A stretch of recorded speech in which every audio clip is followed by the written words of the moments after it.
खोजना असंभव था। तभी, हे युधिष्ठिर, उस नीच और पापी मनुष्य की दृष्टि वृक्ष की शाखा पर सो रहे अपने ही आश्रयदाता, अपने ही उद्धारक और अपने ही मित्र राजधर्मन पर पड़ी। गौतम की भ्रष्ट बुद्धि में एक अत्यंत भयंकर, विकृत और पैशाचिक विचार उत्पन्न हुआ।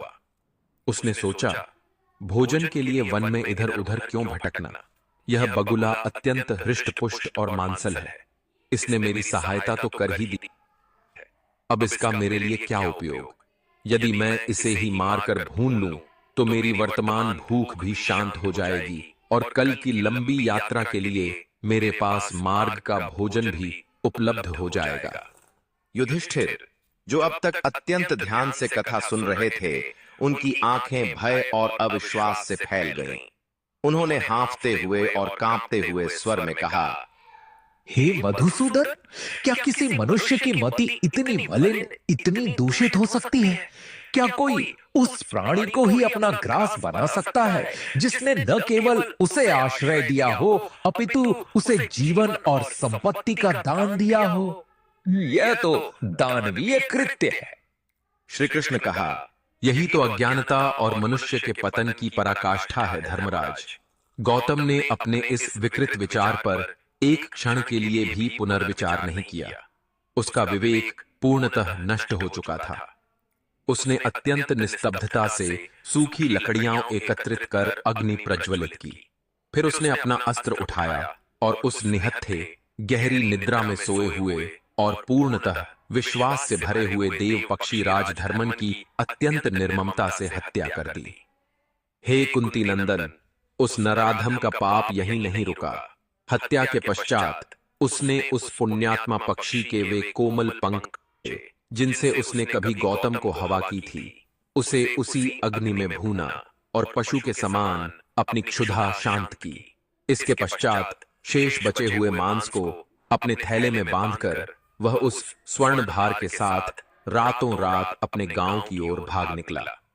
इधर जब अगले दिन राजा विरूपाक्ष को ज्ञात हुआ कि उनका परम मित्र राजधर्मन, जो नित्य उनसे भेंट करने आता था, वह नहीं आया, तो उन्हें अत्यंत चिंता हुई। उनका मन किसी घोर अनिष्ट की आशंका से कांप उठा। उन्होंने तत्काल अपने सैनिकों और रक्षकों को उस वट वृक्ष की ओर भेजा। जब राक्षसों ने वहां पहुंचकर राजधर्मन के रक्त रंजित पंख, बुझी हुई राख और अस्थियां देखीं, तो वे शोक और भयंकर क्रोध से पागल हो गए। उन्हें समझते देर न लगी कि यह कृत्य उसी दुष्ट ब्राह्मण का है जिसे उनके राजा ने धन दिया था। उन्होंने तत्काल उस पापी गौतम के पद चिन्हों का पीछा किया और उसे वन के बाहर भागते हुए मार्ग में ही धर दबोचा और उसे बंदी बना लिया। गौतम को जंजीरों में जकड़कर और घसीटते हुए विरूपाक्ष के समक्ष लाया गया। अपने सबसे प्रिय मित्र की इस नृशंस हत्या का समाचार सुनकर विरूपाक्ष के नेत्रों से रक्त के अश्रु बहने लगे। उनका शोक क्रोध में परिवर्तित हो गया। राक्षसों ने अपने राजा से आज्ञा मांगी, हे महाराज, इस पापी और नीच मनुष्य ने हमारे अतिथि धर्म का भयंकर उल्लंघन किया है। इसने उस पुण्यात्मा की हत्या की है। आज्ञा दें कि हम इसके शरीर के छोटे छोटे टुकड़े करके इसका कच्चा मांस खा जाएं, ताकि हमारी प्रतिशोध की अग्नि शांत हो सके। राजा विरूपाक्ष ने उस पापी गौतम की ओर देखा और घृणा से अपना मुख फेर लिया। उन्होंने अपने राक्षसों को आदेश दिया, नहीं, रुक जाओ, इस नीच का मांस कदापि मत खाना। राक्षस आश्चर्यचकित रह गए। विरूपाक्ष ने आगे कहा, इसने जो पाप किया है, उसकी दुर्गंध इसके रक्त की एक एक बूंद इसके मांस के एक एक रेशे में समा गई है। इसके भीतर एक ऐसा घोर और सर्वनाशी पाप व्याप्त है जो हमारे राक्षस कुल को भी अपवित्र कर देगा। यदि तुम इसका मांस खाओगे तो उस पाप के प्रभाव से तुम सभी सर्वदा के लिए कलंकित, कोढ़ी और अशुद्ध हो जाओगे। यहां तक कि कुत्ते, गीदड़ और गिद्ध भी इसके मांस को खाने से मना कर देंगे। इस पापी को मारकर उसी वन में फेंक दो जहां पर इसने मेरे मित्र का वध किया था। श्री कृष्ण ने युधिष्ठिर की आंखों में देखते हुए पूछा, सोचो युधिष्ठिर, वह पाप कितना भयंकर रहा होगा।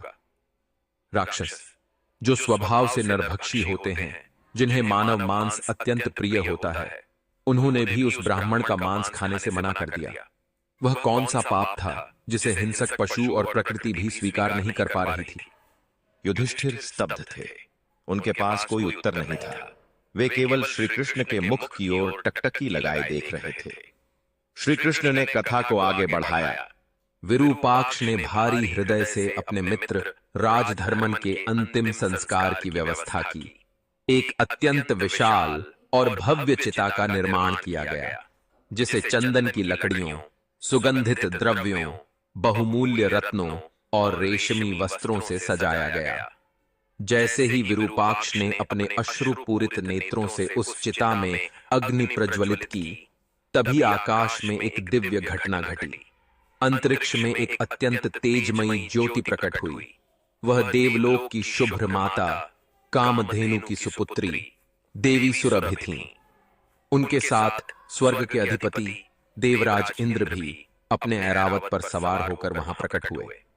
देवी सुरभि ने करुणावश अपना मुख खोला और उनके मुख से फेनयुक्त अमृतमयी दुग्ध की एक श्वेत धारा सीधी उस प्रज्वलित चिता पर गिरी। उस ईश्वरीय अमृत के स्पर्श मात्र से चिता की अग्नि क्षण भर में शांत हो गई और देखते ही देखते उन अस्थियों में पुनः प्राणों का संचार हो गया। अगले ही क्षण राजधर्मन अपने पूर्व से भी अधिक मय, युवा और दिव्य रूप में जीवित होकर चिता से उठ खड़ा हुआ। देवराज इंद्र ने मुस्कुराते हुए आश्चर्यचकित विरूपाक्ष से कहा, हे राक्षस राज, विस्मय न करो। पूर्व काल में पितामह ब्रह्मा ने एक अपराध के कारण राजधर्मन को यह शाप दिया था कि वह मृत्युलोक में इतनी शीघ्रता से अपने प्राण नहीं त्याग सकेगा।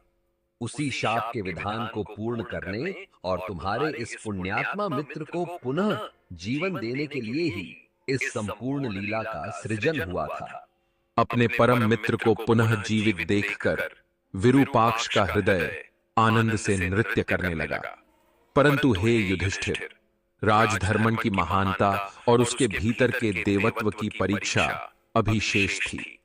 राजधर्मन ने देवराज इंद्र के समक्ष शीश झुकाकर हाथ जोड़े और एक ऐसी प्रार्थना की जिसने स्वर्ग के देवताओं को भी नतमस्तक कर दिया।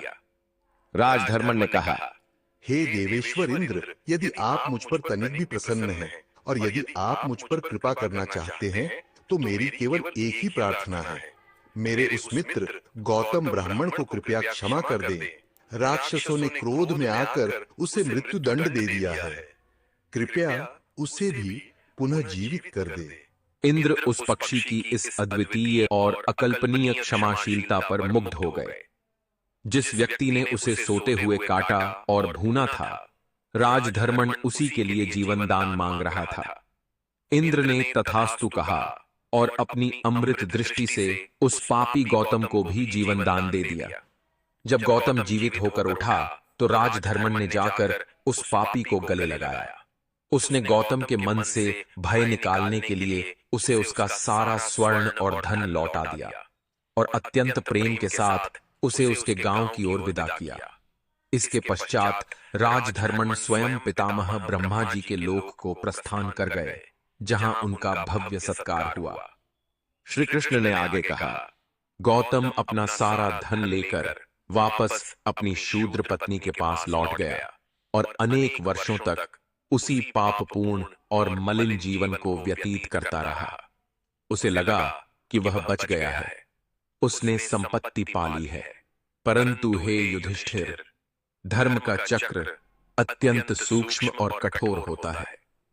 देवराज इंद्र ने राजधर्मन की प्रार्थना पर गौतम को जीवन अवश्य दे दिया था, परंतु ब्रह्मांड के कर्म फल के अमोघ विधान ने उसे क्षमा नहीं किया। देवलोक से समस्त देवताओं ने मिलकर उस पर एक अत्यंत भयंकर शाप का उद्घोष किया। देवताओं ने कहा कि अपनी मृत्यु के पश्चात गौतम को युगों युगों तक सबसे भयंकर, सबसे अंधकारमय और पीड़ादायक नरक में सड़ना होगा। और जानते हो क्यों? क्योंकि उसके माथे पर उस महापाप का कलंक था जो कभी धुला नहीं जा सकता। युधिष्ठिर अब और धैर्य धारण न कर सके। उनके भीतर का कोलाहल अपनी चरम सीमा पर था। वे श्री कृष्ण के चरणों में गिर पड़े और रुदन करते हुए बोले, हे माधव, हे करुणा निधान, अब और रहस्य न रखें। मेरे प्राण कंठ में आ गए हैं। उस पापी ने हत्या की, वह लालची था, उसने विश्वासघात किया। परंतु वह एक शब्द क्या है?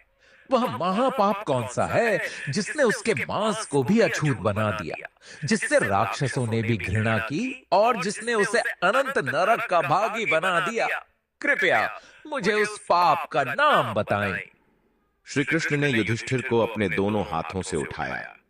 उन्होंने अपनी अमृत रूपी और तेजवान दृष्टि से युधिष्ठिर की आंखों में गहराई तक देखते हुए अत्यंत स्पष्ट, धीर और गंभीर शब्दों में ब्रह्मांड के उस परम सत्य का उद्घोष किया। हे धर्मराज, वह महापाप है कृतघ्नता, किए गए उपकार को भूल जाना। हे युधिष्ठिर, ध्यान से सुनो। इस चराचर संसार में यदि कोई अज्ञानतावश या क्रोध में आकर की हत्या कर दे, मदिरा पान करे, स्वर्ण चुराए या कोई अन्य जघन्य अपराध करे, तो वह पापी अवश्य है। इन पापों का फल उसे भोगना पड़ता है। परंतु इन पापों के पश्चात यदि मनुष्य को आत्मग्लानि हो, वह कठोर तपस्या करे, तीर्थों में स्नान करे या ईश्वरीय ज्ञान प्राप्त कर ले, तो वह उस पाप से मुक्त हो सकता है। परंतु कृतघ्नता एक ऐसा महापाप है जो मनुष्य की आत्मा की जड़ों में विष घोल देता है। जब कोई व्यक्ति निस्वार्थ भाव से आपको प्रेम, आश्रय, सहायता, ज्ञान या जीवन दान देता है, तो आपके और उस उपकारी के मध्य एक ईश्वरीय रण और ऊर्जा का एक पवित्र चक्र स्थापित हो जाता है।